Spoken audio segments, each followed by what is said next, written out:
Super Bowl. Brady goes for the deep shot. He's got a touchdown. And Mahomes at bay. The Tampa Bay Bucs, Super Bowl 55.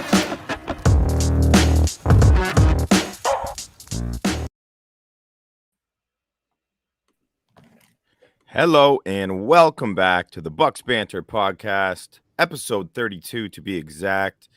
And we are here with a full cast of characters this evening. I'm joined by my co-host, Bodan Yard and Scott Capron. Of course, I am your host, Collin Hallboom, and excited to be back on the air after I left these two hooligans on their own last week. Gentlemen, I got to say you did a good job.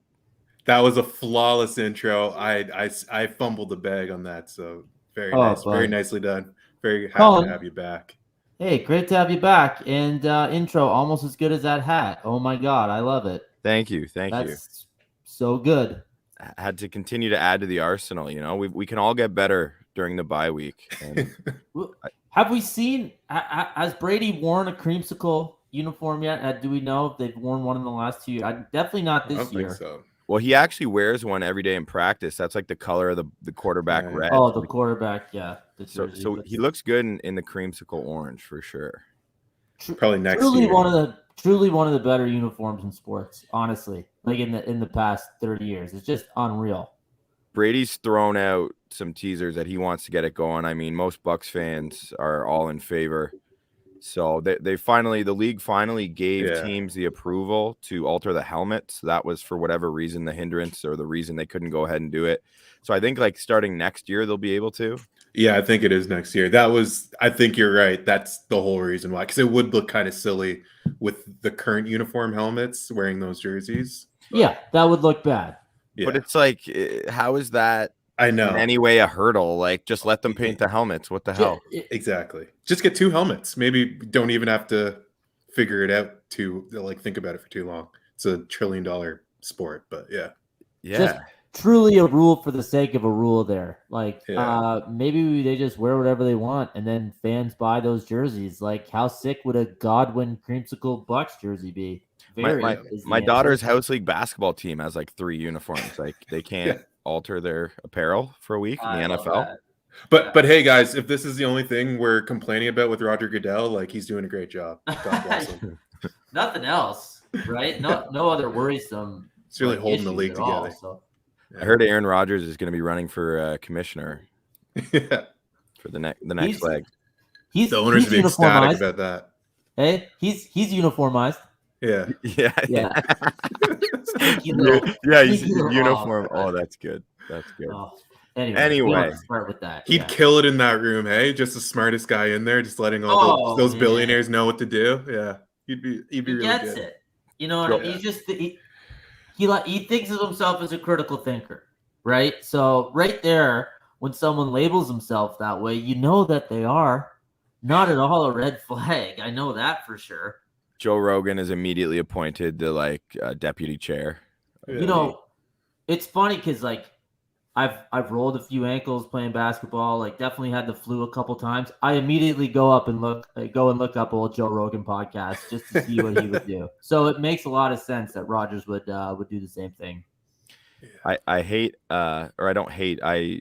don't endorse Shannon Sharpe so much since he's on First Take with Skip Bayless. That just like kind of immediately discredits him to me. However, I did just see he'd posted like an hour ago a pretty epic rant criticizing Aaron Rodgers from a number of angles. I thought it was really well done. So check that one out. Shannon Sharpe. I got to look that up. Get some Capron cool points. Kareem Abdul-Jabbar wrote an article ripping Substack. I saw that too. Tough to be on the opposite side of Kareem. Yeah. Slightly influential, but did I ever tell you guys I locked eyes with Kareem one time at the Lakers game? Oh man, you're the only one in this chat who could, just based on your height, right? That's what happened. Was like I was kind of like in this group of people in this like we had pretty good seats, and like everyone's like, "Oh, it's Kareem," and Kareem looked directly at me and gave me the nod. I was like, "Oh, we can go home now, Annie." That's amazing. I hadn't heard that one, Bo. He'll tell you the same story next time if he's ever on the pod. He'll probably tell you that story too. Yeah, work it into the playoff preview maybe at some point. Just it'll come up naturally in a lot of different ways. So totally. Do you think Kareem is a Packers fan or a Rams fan or a Chargers fan? I don't know. I don't know. I think he's just always there for anything that's kind of like sports intersection with social issues. He's kind of like one of the guys who always has an opinion out there. And usually I agree with him, but yeah, it's I don't know. I bet he's not following the league too much outside of whatever Aaron Rodgers' immunization status. Yeah. Are you asking if he's a Packers fan just because he wrote the thing about Rodgers? No, just because Lou Alcindor was playing for the Bucs. Oh, yeah, true. Okay. Well, that's fair. Yeah. I didn't know if that's what you were getting at with it, but he also did demand a trade from there. Yes, that's true. And he's no longer Lou Alcindor anyway. So you got to assume 50 years ago. I'm going to guess he's a Chargers fan. Anyway, we got some Bucs fans in the comments who want us to talk a little Buccaneers football. So Eric Hardnett on Facebook, what's the latest news, AB or Gronk? Before we get there, and I don't have any breaking news in that regard, things have been a little bit gray in terms of those two players, but the Buccaneers coming off their bye week, and they definitely benefited from more than just rest during their week off, with a number of NFC contenders such as the Rams, Packers, and Cowboys all losing, as well as local NFC South rival, the New Orleans Saints, losing to the Atlanta Falcons as well. So the Bucs were able to see their situation improve slightly despite not playing a game, and they were also able to get a little more healthy. So we're going to talk about some of those games yesterday, boys, in a little bit. I just kind of wanted to mention that. Of course. But we don't need to dig into that just yet. In terms of injuries, Sean Murphy-Bunting out since the season opener, and Scotty Miller, who's been out since week 3 with turf toe, both practiced today and look good according to Bruce Arians. So we can expect those guys to be available next week versus a Washington football team. Nice shot in the arm. And not to mention Richard Sherman is also practicing and expected to be back next week. So two corners are going to be back. That's fantastic news for the Buccaneers. Something we've been unfortunately forced to talk about week in and week out. The guys have been holding the fort down enough, and that'll be great to get Murphy-Bunting back there. Just another weapon for Todd Bowles to use, obviously. Yeah, that's absolutely massive. Couldn't be coming at a better time. We kind of like hinted at this could be like the time that this team actually comes together, and there's no reason to think the team that they were in October is going to be the same team that they are in January or February. But you want to get healthy in November. You want to peak in December, or start to incline your play in December, and trying to be peaking in January, February when you're playing those big playoff games. So yeah, that's huge. For and sure. I mean, plus it's just nice to get people back. Yeah, get them playing. Like, get the guys who are contributors on the field so that the Bucs can feel whole, right? Like, and like I said, let's get the continuity, get everyone who's going to matter on the field now, and let's get some people back on the actually playing. Bye week couldn't have come at a better time for them. For sure, and I may have been overly ambitious putting the word Super Bowl and repeat in the title of this here episode, but the Buccaneers last year, coming off their bye, ran the table pretty much. So good vibes, and we got a better schedule this year. Unfortunately, Gronk, Antonio Brown, and JPP were all not practicing, so each of their statuses are up in the air still. But I think, AB, seeing him in that walking boot, that picture he posted to Instagram, that concerns me a little bit. So they've been very quiet on that front. That's unfortunate, but again, such an area of strength that it is the least, positionally anyway, the least of my concerns. And I think with Scotty Miller coming back, that's great for him. He could step into an important role right away. So yeah, that's huge, actually. Like, as much as we were giving Tyler Johnson his flowers last week, Scotty Miller seems like another one of those Brady guys that gives you another one of those really deep field threats. So yeah, I love Scotty Miller coming back and possibly coming in as being that third wide receiver. That'd be huge. Yeah, well, he's shown his versatility. You can line him up in the slot, and he can make plays deep, right? And I think he has Brady's trust. It'd be nice to see him out there again. It'll be interesting to see if, I don't know if this will come out or anything, but not that they're playing an absolutely terrible team, but Washington's not great this week. I don't think they're going to feel the need to rush anyone back. And hey, as we saw this week, this weekend, every game in the NFL is hard to win. Look at how many upsets, and I'm sure we're going to get into that obviously later on in the episode. But if there is a pretty soft landing to come in after a bye, it's playing Washington, right? So I don't think you need to be rushing JPP, your Brown or Gronk or anybody like that back into this week. Yeah, and JPP is he's so banged up. He's just like not practicing. I guarantee you he'll be playing this weekend. That's just kind of been the routine for him, really dating back to last year. Yeah. I would be fine with JPP getting a little rest himself, but I just know that won't happen. And in terms of not rushing guys back, Cap, I can't agree with you more. It's pretty unfortunate to feel like Rob Gronkowski was rushed back versus the Saints because clearly that's what happened. Bruce Arians even admitted as much in the postgame, or we probably brought him back a bit too early. And I know that's, him just kind of owning it and taking the blame, and I respect him for that. And in hindsight, it's easy to say that because he got hurt or whatever. However, it's connected his ribs and back now apparently. So anyway, hated to see that. So let's just play it cool for now and take advantage of a bit of a light schedule for the time being anyway. Eric Hardnett on Facebook says we're going to talk a little OBJ, Odell Beckham Jr. later, who is going to be a free agent. He's going to have his options available to all of us. Really, we're going to hear something tomorrow, I'm almost sure, about what he decides to do and what team is interested in him. But he's asking, Eric, do you think the Bucs should go after OBJ? I do not. I feel really strongly in saying that. Absolutely not. I think he's going to command over $7 million this year anyway. I just see such an area of strength. I think we have the best receiving group in the league. And I think the cohesion in our locker room, especially amongst that position group, is so strong and secure. I don't think in any way it could possibly help our team. And just watching the way that he left the Browns, like, I agree with you completely. Like, why would OBJ want to come to a team where it's so deep into position talent at wide receiver? You're not going to be the focus of Tom Brady's not going to force the ball to OBJ. Like, let's just get that out of the way. As much as Baker wasn't like showing him as much love as he probably should have. I think if he wants to be that featured guy, he's going to need to change his expectations of the team he's going to go to. Yeah. I mean, he's either going to have to go to a bad team and try to be the number one guy, like, I don't know, go to play with Houston or something like that, or wildly reset his expectations and his bar for where he is as a contributor, right? I don't think it makes any sense. I think the last team, it maybe in the NFL makes sense for him to go to Tampa. What? Yeah. Why? I agree. It doesn't make sense. Doesn't make sense for either party. It doesn't make sense at all. Like, I know we talk about how good the receivers are, but it's like it's almost like you can't even talk about it enough. Like, Evans and Godwin, oh my goodness. Like, they have Mike Evans and Chris Godwin on their team. Like, that is so good. That is so deep at like right there, just that high level at the top of their receiving crew. And then we like all the other guys too, not to mention their tight end depth. It just, I don't know. Like, you wouldn't even get the snaps when they're fully healthy.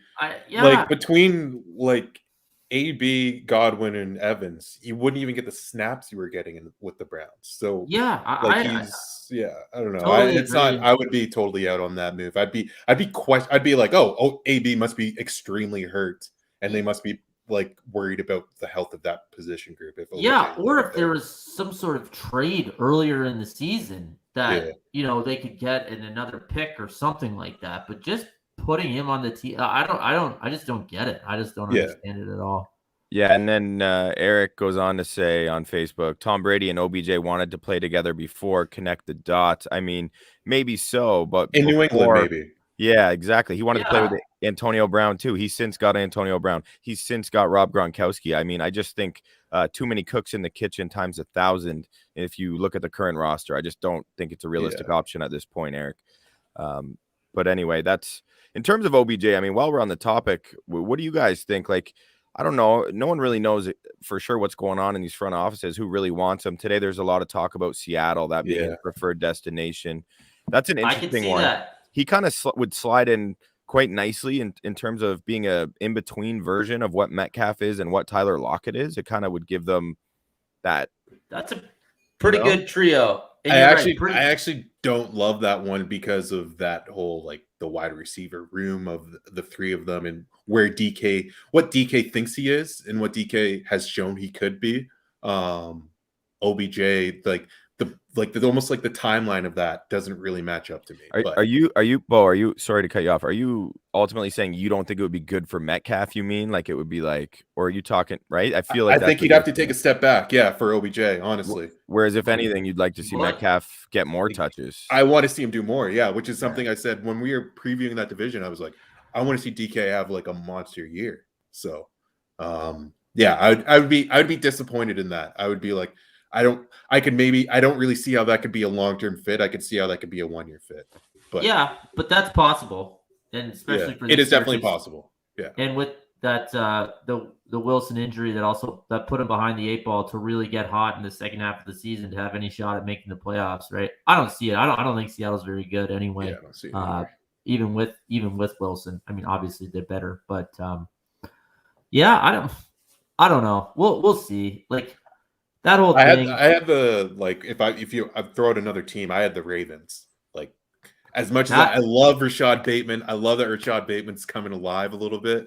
The last 2 weeks coming off of the IR, but or just coming off of injury. But if you add OBJ to that, that's unbelievable. I just think that if you're in that offense, there's so much blocking expectations that comes along with that I don't know if OBJ's up to that, but if he is, that you would be Lamar Jackson's new number one, assuming Mark Andrews is like still like that tight end, that safety net for him. But I could see that working out really well. And I think that's my dark horse team for the AFC at least. Well, and that checks off the boxes of you'd be arguably the number one target as soon as he walks onto the team there in Baltimore. Yeah. No offense to the other receivers, but they just haven't had a number one guy really in the 3 years that Lamar's been quarterbacking them, right? Really? I mean, Andrews is good and they've had other decent receivers, but no like top shelf guy. Now you can open up another conversation about whether or not we think OBJ is still even that good. I tend to think that he is still that good, but anyways, the fact that he get the ball and he's going to be on a winning team, I think the Ravens and Raiders make a lot of sense, especially with Las Vegas losing Henry Ruggs. Let's not even get into society. That. Yeah. So I think that's just another one to throw out there. But I like the Ravens ball. I think that makes a ton of sense. Yeah, it's really fun with the Browns too, right? Because like in the division. Oh, yeah. Here's the thing I just thought of, because I agree, Bo. It makes a lot of sense, the Ravens. But then I'm like, yeah, you know what? Like teams have to defend the run. That has to be their primary focus against the Ravens. There's not another like top dog at the receiver position. Like it seems perfect. But then I felt like I'm just describing his situation with the Browns. Exactly. It's so true. Yeah. That's just but but the Browns even had more wide receivers though, right? For sure. Well, Jarvis. I feel like, I don't know, man. Like the Ravens don't have a Jarvis Landry. Like as much as I love Rashad Bateman, he's not that yet. And even like you're going from Marquise Brown, Hollywood Brown, Sammy Watkins, Rashad Bateman, Jarvis Landry, Donovan Peoples-Jones, Schwartz. Yeah. I don't know. Seems kind of washish. It is kind of washish. Well, it's because our expectations of the Browns have changed this year too. For sure. Just a thought. And then in terms of the Raiders, Scotty, they're apparently signing Deshaun Watson. Jackson. Sorry, pardon me, Deshaun Jackson. Oh. Not to say that would completely take them out of an OBJ running. I'm sure they're, it's teams who view themselves as contenders and who have been dealt a hit in some capacity, right? Yep. So both those teams, especially like what that criteria I just mentioned, the Raiders would fit. The Saints with Michael Thomas going to be out for the year. That was one of the first that came to my mind, as well as the Packers, which I see someone mentioned here. Eric mentioned that. Eric mentions the Chiefs as an option as well. That's one I hadn't thought of, but just based on what's going on, like they look terrible, man. Oh my goodness, do they look bad? Are we gonna get into that? Yeah, Because boys, we can over- just like let it roll right now. Like that's fine. Yeah. You know, the Bucs are coming off a bye. Not much to preview in terms of them playing Washington football team. If any specific questions comes up, we can always backtrack our way over to that. So yeah, let's talk about it. you want to talk about a wash at positions? Baker and Pat Mahomes look like the same guy right now. Honestly, Yeah, struggling Baker. Holy, he's bad. He's just bad. Like I can't explain it. Like I literally cannot explain it. I've never running seen. for his. Yeah, go ahead. He's Mahomes. Anytime there's a whiff of pressure, he's leaving the pocket, right? Like he's not he's good enough to make plays, but it just hasn't been the same. It hasn't been. It'd be like if Steph Curry all of a sudden had a season where he just shot 34% on open threes or something like that, right? Like it's just like they're just not falling for him, and if he's not trusting his offensive line, which is fair because they're not very good, and then he's bopping out of there as soon as possible, and then that makes it so much easier to defend him as opposed to when he can just sit in the pocket and see the entire field, right? So I don't think their O-line's been that bad though. No, like he's holding the ball. Like he's really holding the ball. Like at least like last week, like on Sunday, he was holding the ball for much longer than he should have. I think didn't we I think Collin, you sent me an article from Brandon Thorne. I forget where the Chiefs were on that list. Their O-line's grading out really high, but I don't even know if that's what Cap's talking about. I think he's talking more on Baker's shoulders. He's just not staying committed to being in the pocket. He's forcing the scramble. It's like he's leaving the pocket immediately. Even if the O-line actually is holding up, Mahomes is looking to get out of there. Like he's looking to get out of there. And like maybe it's anecdotal, but it seems like whenever I watch him, he's always like he's scrambling to the left, which makes it that much harder as a righty because he's got to throw across his body. And it's just like they're just in bad spots all the time. Like 24 points against the Giants, 13 against the Packers. Like they had 3 points against the Titans a couple weeks ago. Like, can you even imagine a scenario in that offense only scoring that many points? Like, there's something wrong with the team. Like, it's just something is not clicking. They just don't have it. And I think it's the quicker everyone realizes that they're just pretty good this year, even though they're always going to get the benefit of the doubt of having the high ceiling because we all have seen Mahomes do it. They're just okay. They're just okay right now. They're gonna have to do something drastic to really change my perspective, I would say. And each week this continues to happen. I find myself like at first I'm just like, okay, whatever. It's a blip in the path or whatever. But then it just keeps happening. And I'm like, okay, this is starting. Like, is this starting to become real? Is it starting to become real? I keep asking that every week because I'm like, but I'm not going to be surprised if next week or at any point Patrick Mahomes just absolutely lights the lamp and the Chiefs look like the greatest show on turf ever, not since Kurt Warner. That's the interesting thing about it. That's why that Steph Curry analogy is actually a pretty good one because you're not holding them to the standard of a competent NFL quarterback or offense. No. We're holding them to the standard that they placed upon themselves, which is one of the most elite, dynamic, explosive offenses we have ever seen in pro sports. It's like the preseason college basketball team that's ranked number 6, and then they kind of dick around all year, and they have the talent, but they're only a 6 seed, and it's like, oh, they lost in the first round to the 11 seed. How did that? It's like, because this is what they've been for 4 months, right? Exactly. Like, and you keep expecting the best version. Well, if the best version doesn't come out in a 17-game regular season, then that's just what they are, right? So I guess, it's halfway through. It's not over or anything like that. But right now, they are just another team, which is crazy. I'm the biggest Mahomes, Reed, Chiefs in general believer. Like, just when in doubt, think they're going to figure it out. But they have made me look pretty stupid so far this year. That's the other thing. I'm glad you brought up Andy Reid because I'm pretty sure he's the only coach in NFL history with 100 wins with 2 different franchises. So just an absolutely ludicrous accolade, and he's as creative and exciting as it gets. He's still running all this exciting stuff. There's just something off. And it seems like no one can decipher exactly what it is. Like, it can't be pinpointed to one specific thing. It's super strange. Is it patience? Is it like, is Mahomes just not patient enough? Yes, that's what I'm saying. Yeah, is he just like waiting to see the downfield rather than just taking the dump off?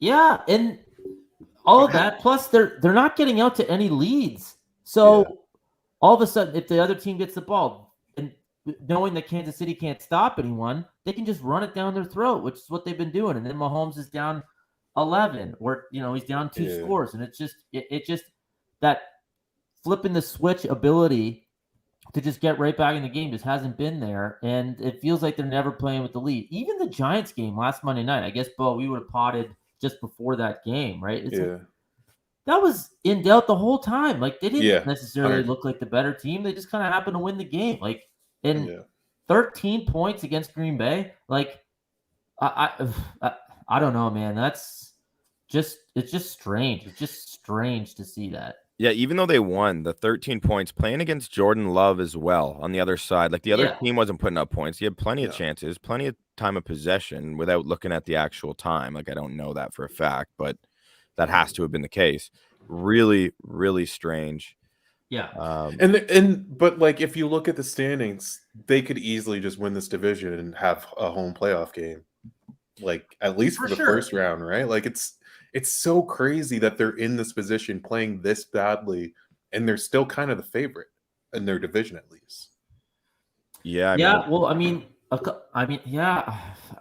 to look at the schedules, but the Chargers have already beaten them at Kansas City, so they get to play them again in LA, right? The Raiders have a better record. But the Chargers are probably the only defense that's like worse than the Chiefs, at least against the run. The Raiders seem like they're going to be in shambles for the rest of this year. Yeah, that's probably right. And then the Broncos, like, I'm sure we're about to get to them, but like, they're not very good. Like, they had a great game. They are not a very good football team. Yeah. So before we get to that game, like, I want to stick amongst who I consider, or at least entering this season, who I consider to be, even during like a couple of weeks ago, and maybe like I considered them the best team in football. It's the Buffalo Bills. But then they go and lose. They lose. The Jags scored 3 field goals. They kicked 3 field goals and beat them. The Jacksonville Jaguars. Yeah. Duval County, stand up. It's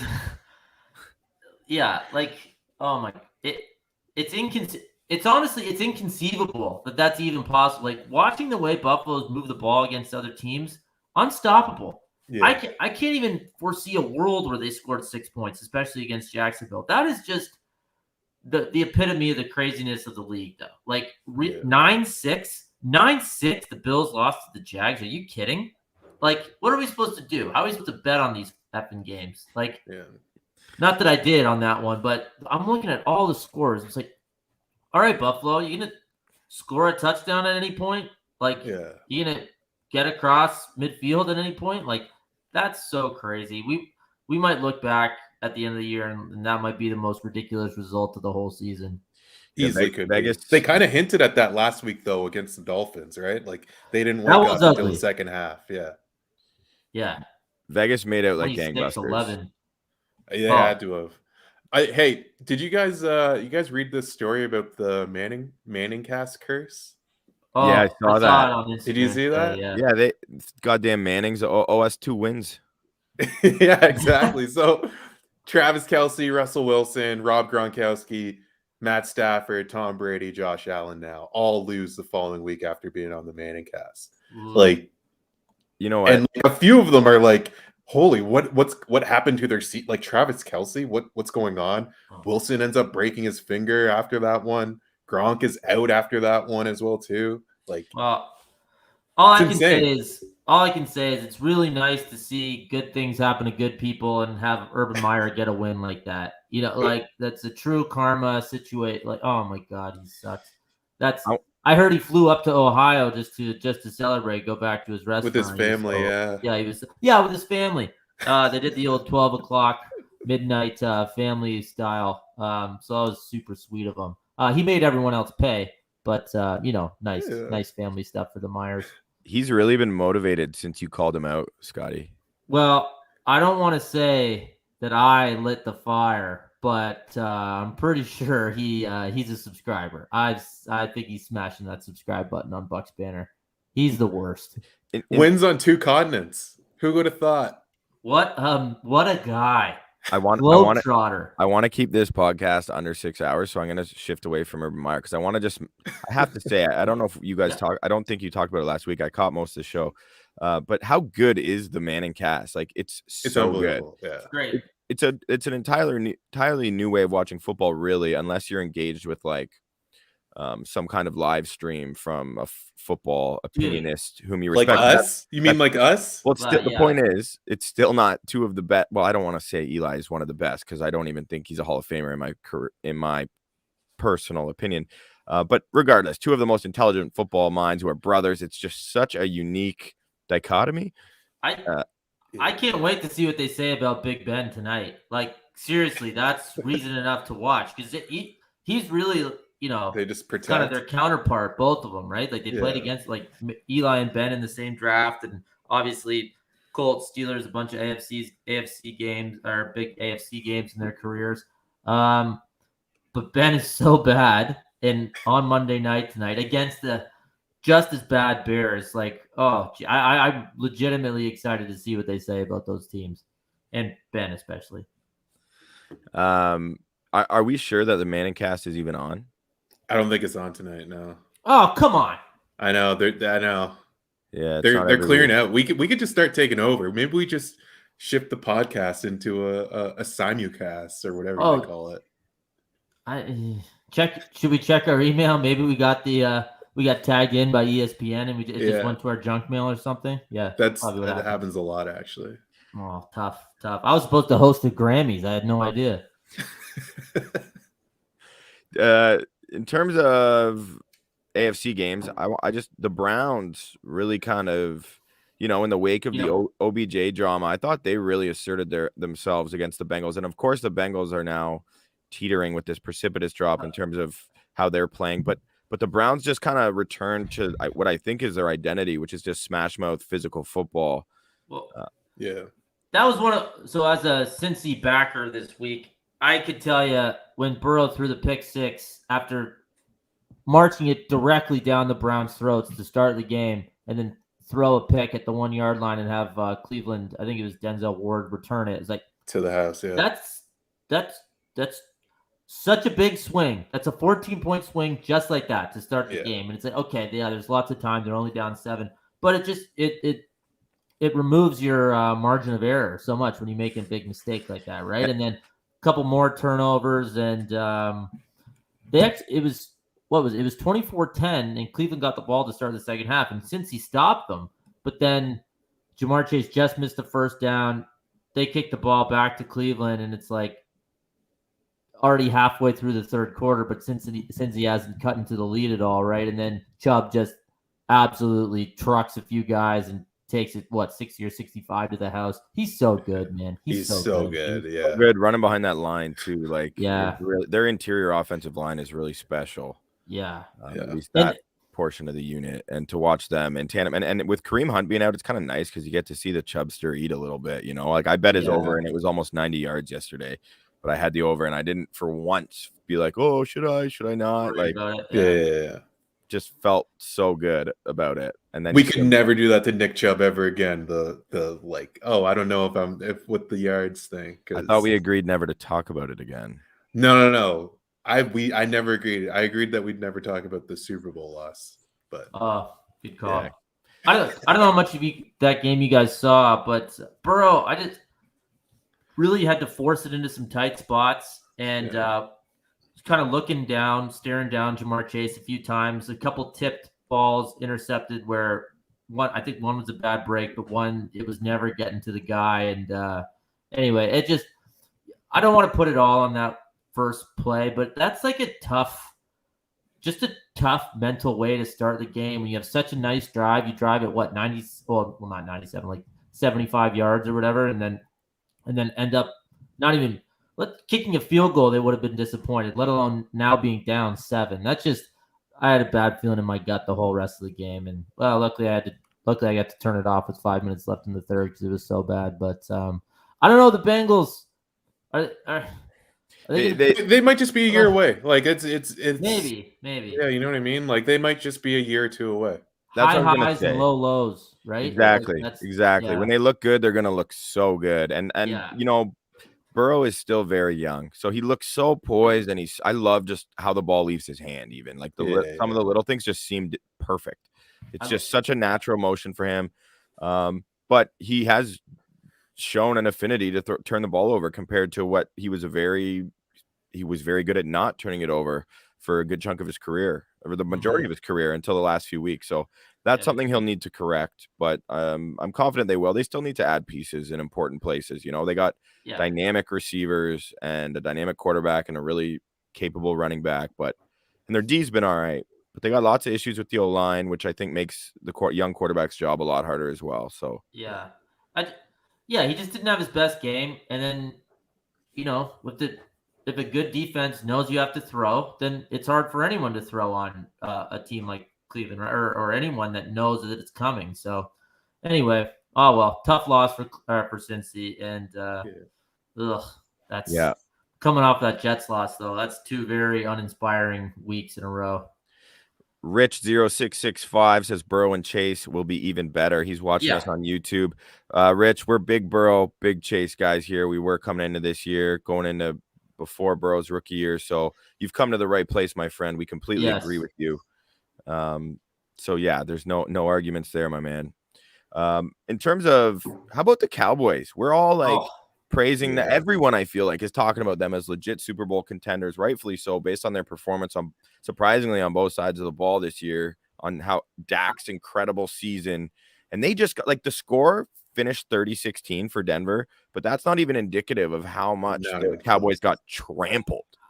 I was watching that game with my dad, or I was trying to watch that game. So I'm flipping between that and I think it's the Chargers and the Eagles game. And I never saw one Dallas offensive possession or snap in the first half. I was just like, why does the score keep going like this? Why don't they let Dallas have the ball? Like, they haven't been able to play. Like, it seems like a practice almost. And then we were watching the end of that Eagles game, and my dad just sees the score come across the ticker, and he's just like, how did that happen? He's like, I never even saw them have the ball. Like, how did they score 16 points? Just in garbage time, I would imagine, towards the end of it, because it was like, I flipped it over and it was 16-0 Denver, and Dallas caused a punt or whatever. They just gave the ball right back. Like, they had no chance in that game. No chance. 30-16, and like Collin said, not even as close as that score showed, right? So I really thought Dallas's offense was as immune to a performance like that as any team in the league, basically. So true. And that was eye-opening. I mean, it just shows you that it can happen to anyone, I suppose. I still think they're good, and who knows, Dak coming back after a week off or with the injury or whatever. But Denver sucks. Denver sucks. Not to mention they traded Von Miller earlier in the week, essentially giving up on the season. Yeah. One player doesn't make the whole season, but it's a bit of a white flag you're throwing up there. We want picks, your best player. Yeah, exactly. So for them to do that was, I don't know, neck and neck in the shock factor as the Jags-Bills debacle. I thought, craziness. I want the Broncos to free Javonte Williams, man. And I want them to give him the keys. He's being so productive. I obviously own him in every fantasy league and like to bet on him and stuff like that. But he's so talented. And I know Melvin Ingram's been productive enough, but give Javonte the keys, man. Why not? What's the point? What are you trying to do here? Win games. He's a better runner. He's been phenomenal. Tony Barasio on YouTube. Shout out, Tony. What's good, my friend? He says, Tom Brady, the MVP of the league, undoubtedly. The Bucs should be undefeated right now. I think most fan bases, if they have a good team, probably feel like their team should be undefeated.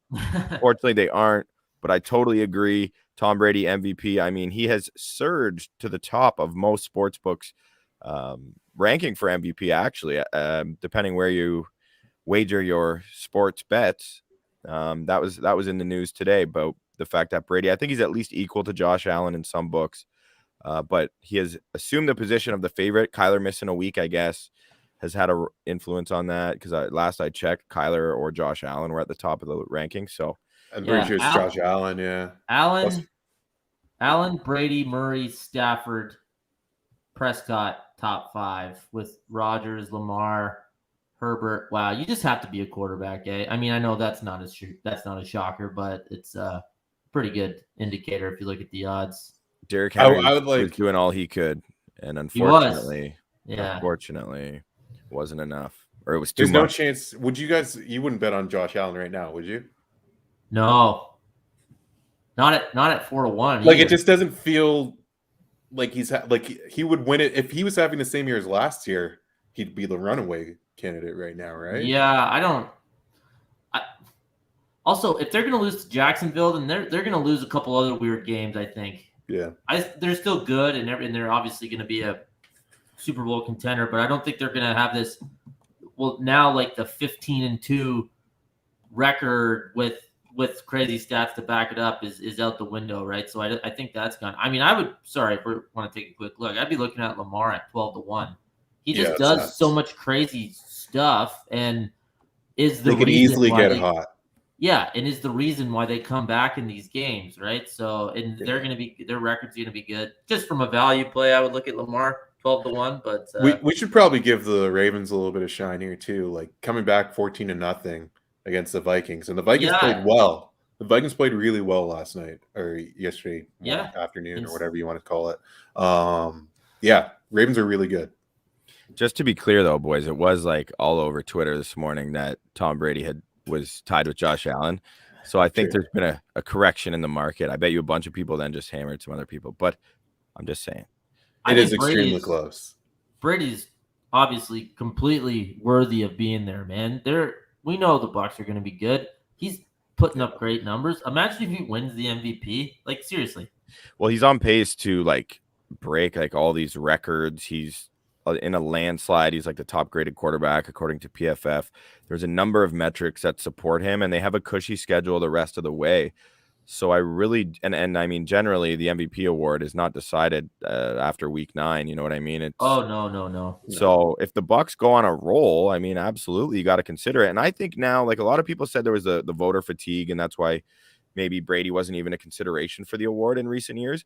But I think this like whole newfound narrative of him, his whole persona changing, him winning a Super Bowl his first year in Tampa, and based on his age, I feel like voters would be totally cool to vote Brady if he's in any way.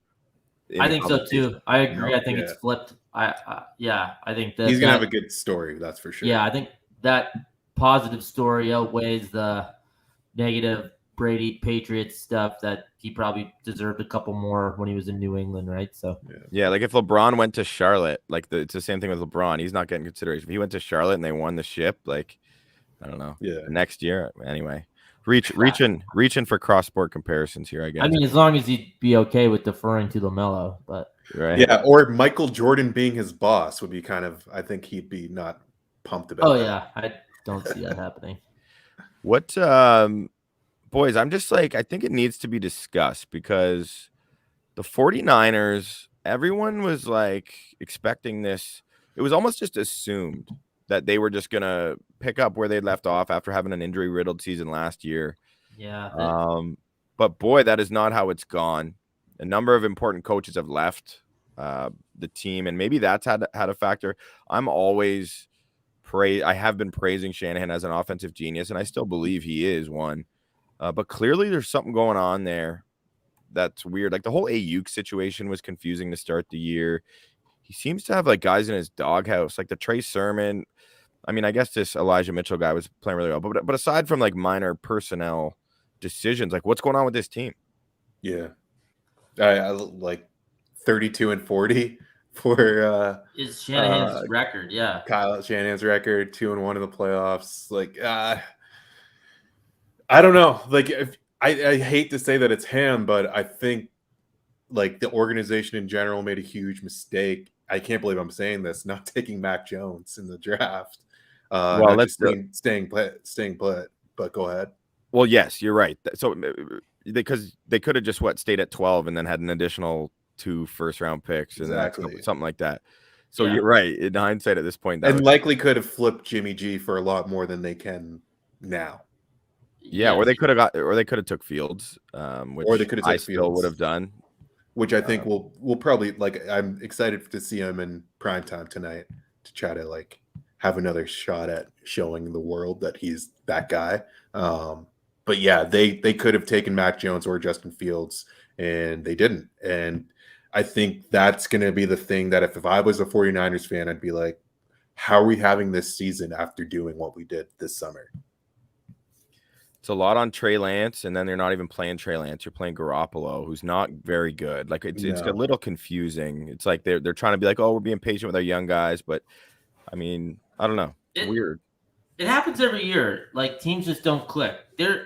First of all, everyone probably hyped up Shanahan a little bit too much. He's a fine coach. He's a good coach. I'm not killing him. He's not that good. He's not. We've watched their offense look absolutely terrible in certain games. And if you're a quote unquote offensive genius, like that can't happen. And I know he clearly doesn't like Jimmy G. Well, figure out another way then, man. And why'd you draft Lance then? Like what's going on here? Kyle Shanahan was billed as this. Well, maybe let's wait till his 4th year of coaching is done, and then we can, have a better idea. Or I guess he's in his 5th year. It's like it's just like everyone just comes up with something, and then that's what it is, and that's what we're supposed to think. It's like, well, maybe not. They look not in sync at all. Shanahan doesn't trust the quarterbacks, and like you said, these weird doghouse scenarios with the skill position guys. What could possibly be going on to not be playing them or not give Ayuk the ball at all? They just look terrible. Like they looked awful. Yes, he's kind of acting like there's no pressure on him whatsoever. So he's like playing this long game almost. Yeah. But it's like, dude, like I don't know if your leash is as long as you think. Like you're not coming off a Super Bowl victory. You're coming off a 2 years removed from a Super Bowl defeat. Yeah. And last year, whatever, they get the pass because of all the injuries, but they're disappointing. People loved them coming into the season. I thought they were going to be good. I don't think I loved them. I definitely liked the Rams more than them in the division, but like that was a shorthanded Arizona team in a game that you absolutely had to win to get one back in your division, and they just Colt you can't lose them, Colt. Yeah, you can't lose them, Colt. Yeah, inexcusable, really, like really bad, and and now they get the Rams this week. Yeah, it doesn't get easier. That is no good. That is no good out there, man. Kind of an interesting OBJ landing spot, though. if somehow they're able to turn it around. Yeah, Trey Lance, like you already use all the draft capital to get Trey Lance. Why don't you get him a toy for next year? I don't know. I wonder what the odds are in Vegas on OBJ landing spots since we've circled back to this. Like, I'm really just curious. Yeah. Yeah, I don't know. Do we think? Let's get IT on that. Do we think he's gonna gel well with Shanahan, right? If he's not getting the ball fed to him, I don't know. I guess that's more about OBJ than the Niners, but like they're not a very good team. Just straight up not very good right now. Right now, that's for sure. And staying in the NFC West, I mean, we mentioned it earlier. Russell Wilson set to return next week at Lambeau, which he announced today. Yeah. Is there any hope for this team, gentlemen? I mean, the Niners' struggles certainly helps because that's kind of unpredicted. But obviously, the Cardinals are, the best team in football according to their record. Well, you have two teams in their own division that they're not going to pass. I think we can agree with that, right? Combine that with the 3 other division winners, and that doesn't leave much room for error for the Seahawks to somehow sneak in. I don't see it. I think they're in a bit too big of a hole right now. I kind of want to look at their schedule to see what they can do, and then of course, after all that, they come back with Wilson. And they're at Green Bay, right? Like, yeah, that's not great. They're a dog in that game, I'm sure. As it stands, the Falcons are in line for an NFC wildcard berth. The third. Okay, I take it all back then. Yeah, the third wild. I know. I'm shocked when I saw that too, which is wild. So, the NFC South is. Yeah, the NFC is super top heavy. The Panthers. It falls off a cliff, man. Yeah, you know what? But I don't see it for the Seahawks either, and it's not even about Russ. It's that this team isn't any different than it was last year. They're not bringing Shane Waldron as your OC. They're still running. Like that game against the Pittsburgh Steelers, I think it was, where they ran the ball 8 plays in a row, and it was like the running game wasn't even effective. I feel like they were getting first downs off of penalties and stuff like that. Like, it was insane watching them, like the way that they managed that game. And it was just Pete Carroll, hands on his knees, trying to be that guy on the sideline that's trying to like smash mouth football for the Seahawks. And it's just like, dude, you're gonna have to throw the ball. Like, you have DK, like, throw the ball. I know you got Geno out there right now, but even if you have Russ, he does the same. It's the exact same play calling, and I just hate it. I hate watching them play football lately. The coaches are so stupid. Like, the inverse is true when it comes. All right, we'll run on first, run on second. Well, then guess what? Then they know you're throwing on third. If you're gonna try to compete or like keep the defense off balance, let your professional quarterback throw the ball on first down. And Carroll and that, like, they don't even do that with Russell Wilson. So I don't know why we're expecting anything different. They're just painful to watch, honestly. Yeah. Sorry, I feel like I've gone off on them a few times, but so they're at the Packers and then home for the Cardinals the next 2 weeks. They're going to be dogs probably in both games. Lose both, they're 3-7, and like, good luck getting in. I don't know. I just don't. Season's over.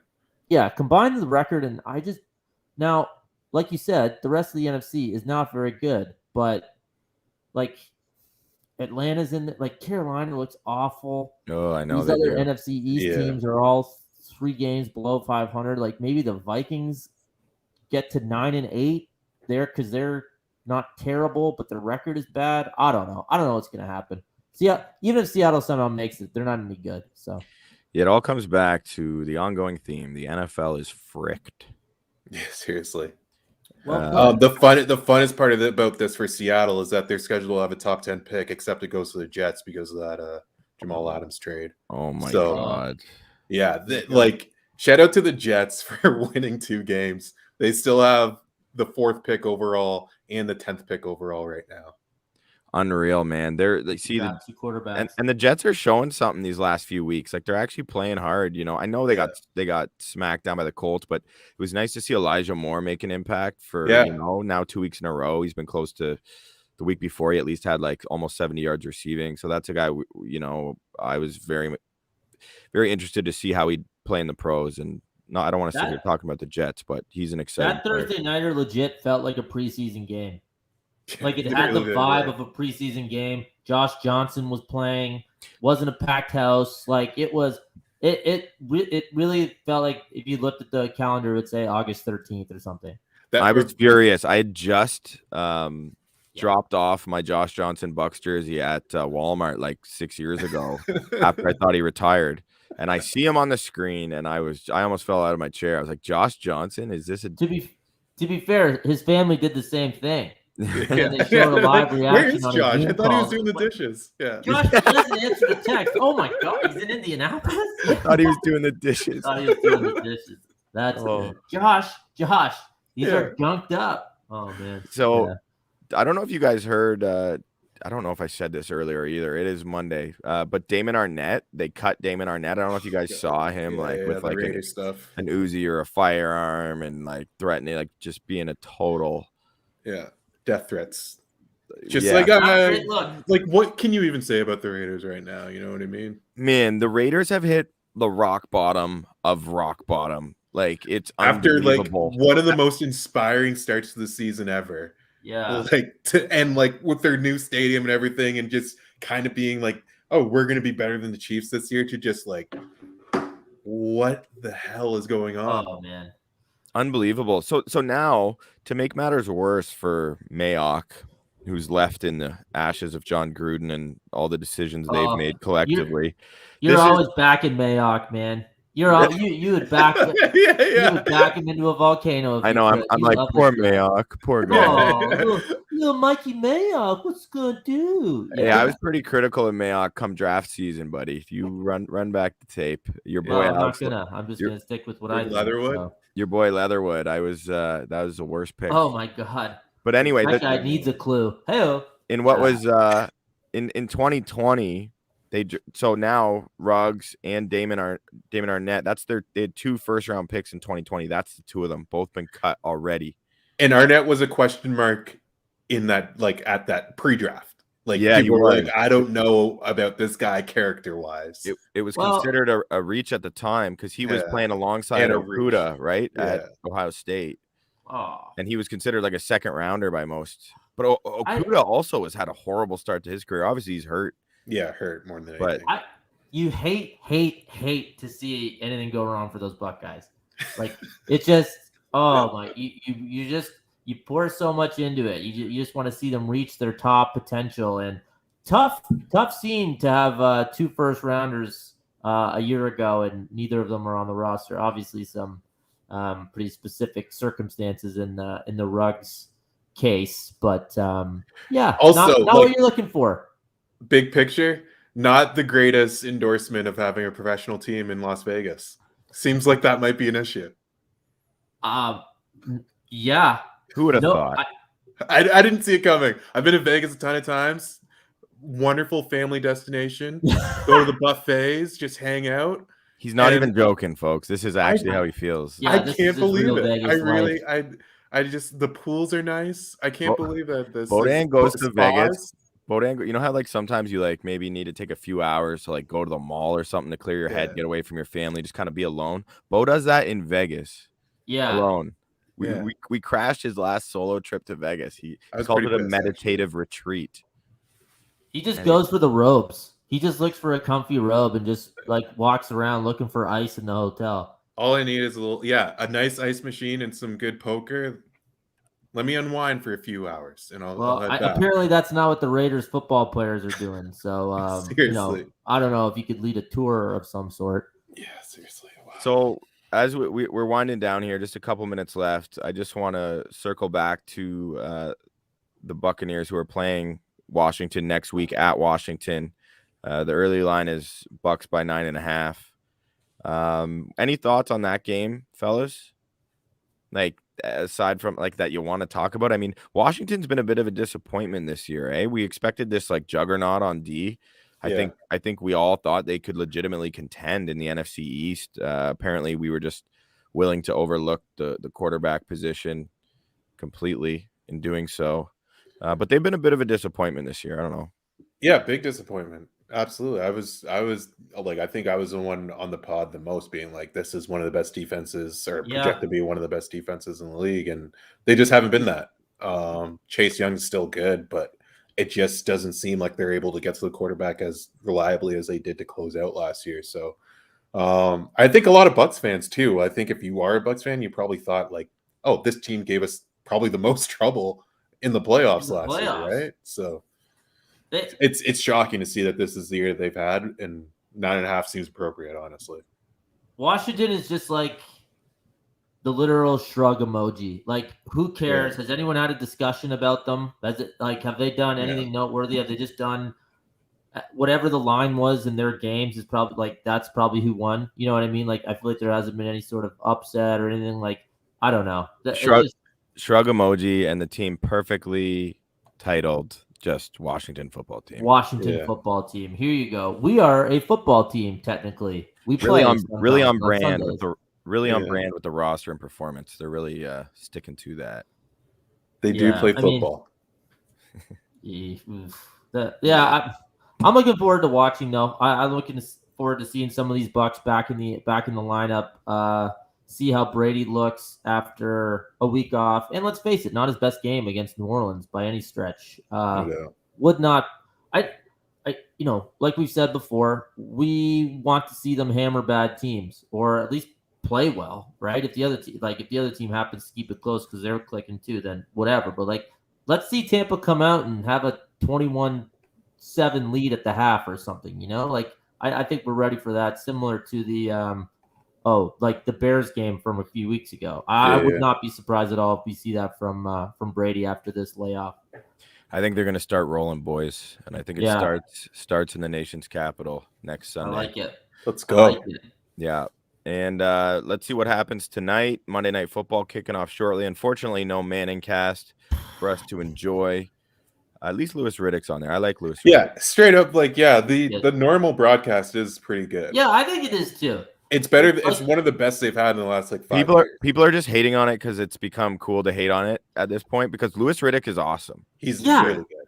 I really think you have to be exceptionally bad in the booth for these comments to be made legitimate at all. Like, can everyone really I thought Booger was bad. Did he ruin Monday Night Football for me? No. No. Can everyone just chill out a bit? I always thought that was a little bit much. Even though, no, I didn't think he was good, and I'd obviously rather listen to Romo or even Aikman. But let's not murder I get what this you're guy saying. on Twitter. Yeah. You know what I mean? The praise that they're getting, the Manning cast is getting, is what they should have got if Booger was still in the yeah. booth. You know what I mean? Scott endearing himself to the Buccaneers faithful with some Booger McFarland love. He just doesn't want us to talk about Greasy, former Michigan Wolverine, in any negative way. Don't go there. We won't do that, though. We won't do that because we don't have time. So just want to thank everyone for tuning in on Bucs Report or through Bucs Banter. Please don't forget to check us out on YouTube. Hit up our channel, Bucs Banter, where you can like and subscribe, and that's cool. We are available for audio streaming via Apple Podcasts, Spotify, all that good stuff. Please check us out. We appreciate it. On behalf of Bo, Scott, and myself, I want to say thank you, and we'll talk soon. Go Bucs.